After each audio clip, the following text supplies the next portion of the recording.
Welcome back, everybody. Alright, so today we're in the shop. We're doing a bunch of cleaning and got a gentleman coming today on the Travelette short bed.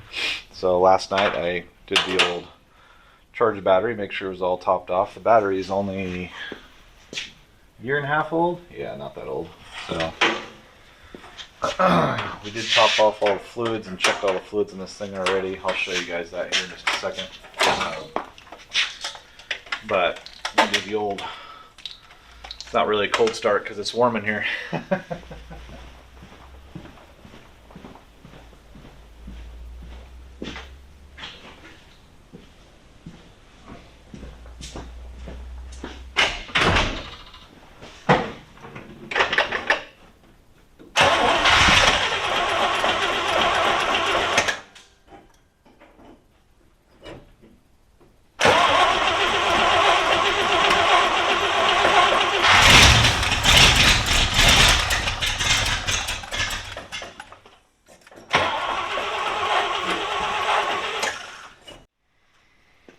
Okay, not sure how much of that you guys saw.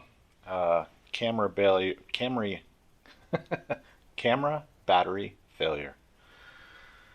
Anyway, just did the old first start, not cold start. It's 62 degrees in here, so it wasn't cold start, but put the battery on the trickle charger last night. Got a gentleman coming to look at this truck today, and the battery's only like a year and a half old, but I just wanted to top that off, make sure it was all good. Think we got fuel. I'll grab a towel and we'll check the fluid.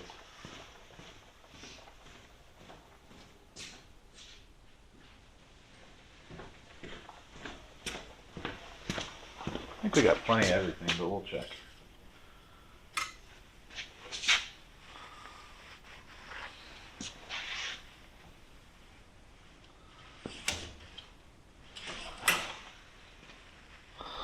Yep, right to the full line.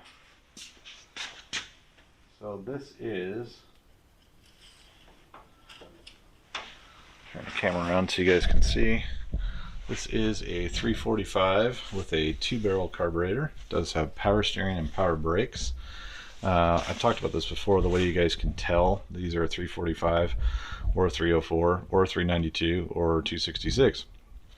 On this side right here, on the passenger side, right underneath the alternator, straight down on the bottom of that head, if you look up from the bottom, so you have to look right by the manifold up underneath there, and get a flashlight, clean off the head, it's actually stamped in the head SV 304 or SV 345 or SV 392. That's how you can tell what it actually is, because it's stamped underneath there. It's a little hard to see, but you can get to it from the underside with a flashlight and a scraper.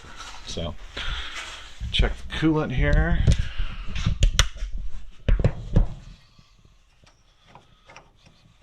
Pretty sure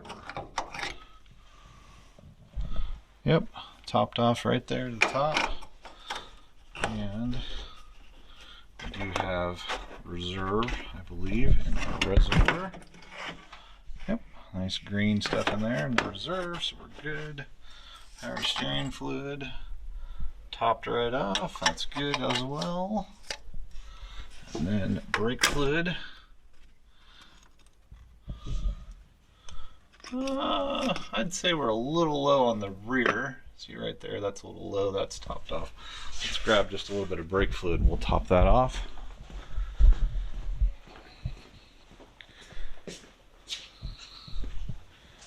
I think this is just a regular old .3, nothing fancy. This doesn't have ABS or anything like that, so don't need to get too crazy. Just top that off there. Okay. A little dark, probably needs to be flushed.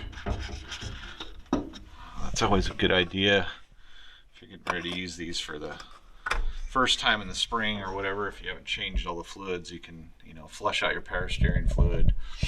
You can bleed and flush out your brake fluid, obviously change oil and stuff like that. Make sure your coolant's all good. And you can actually flush the block. There's some plugs on either side of the head, front and rear on these.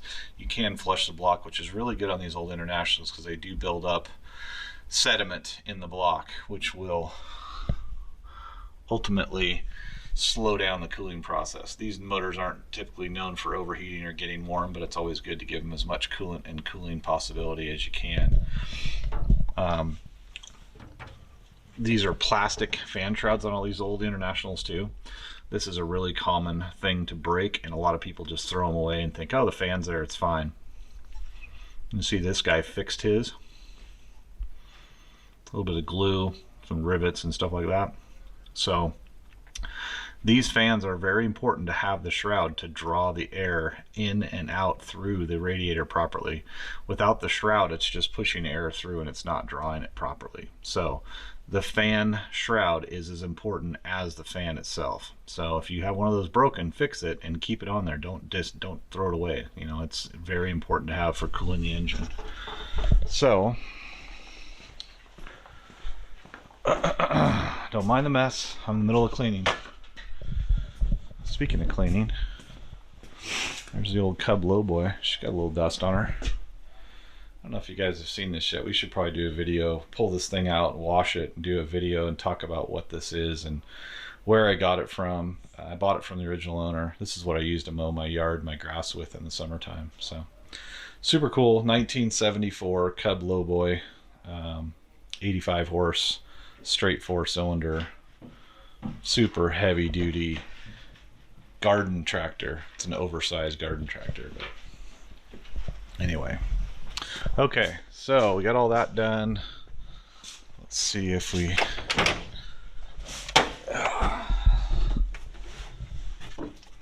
pull choke.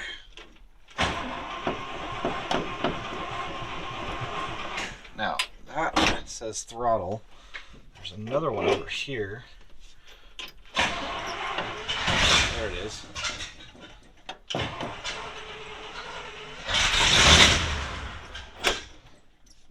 That's the choke.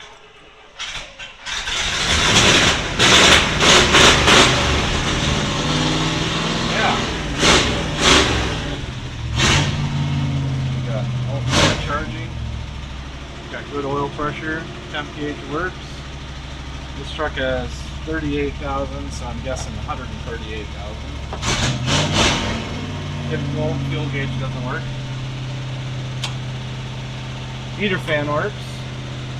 Cigarette lighter, definitely been used. Need to find a horn button for him.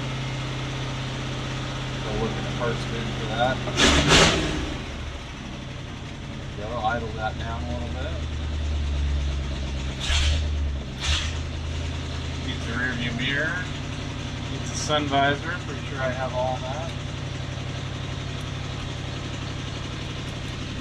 Little push button dome light. Not sure what's going on there. I'm pretty sure the dome light does work though. No? Yeah. There it goes.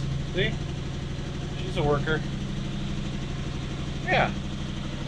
This thing's got some aftermarket seats in that the previous owner put. He did a really nice job actually. But I do have the original seat for somebody if they want it. Typical headliner, cardboard. It's falling down. There's the rest of it right there.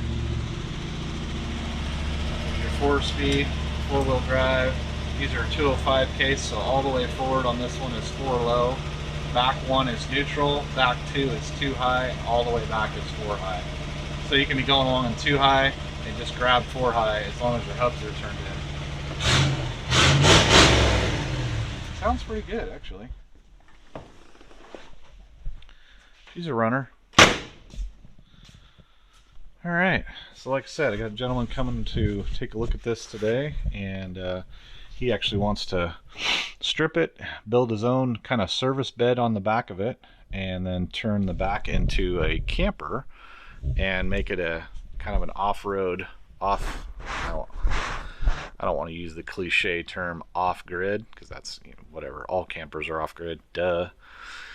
Anyway, he's going to make kind of an overland camper truck out of it. He's got a 69 D1200 2-wheel drive long bed, and he drives that all the time. And he said he was looking at new trucks and everything else, and he's like, I just don't like them because I can't work on them. He's like, I'm an older gentleman, and I know how to fix these trucks, and I know what they need, and they're super simple, and parts are cheap, so I'm just going to build another old truck, but I want a crew cab so I can take my dog and my girl and all stuff like that. So this is going to fit the bill for him pretty good, it sounds like. Maybe what we'll do when he comes by today, if he drives, he said he might drive the D1200. If he does drive that, maybe we'll film that and get his story of where he got that truck and why he likes it, and how long he's had it and what he's done to it and stuff like that for you guys. So, but you can see we are a packed house in here. Daisy is right next to this, and I pulled them in side by side because we got a couple of their trucks up front there. And I got a call from Kevin the other day. You guys are going to get him, hopefully meet Kevin pretty soon. So, yeah, so we're a little tight in here right now.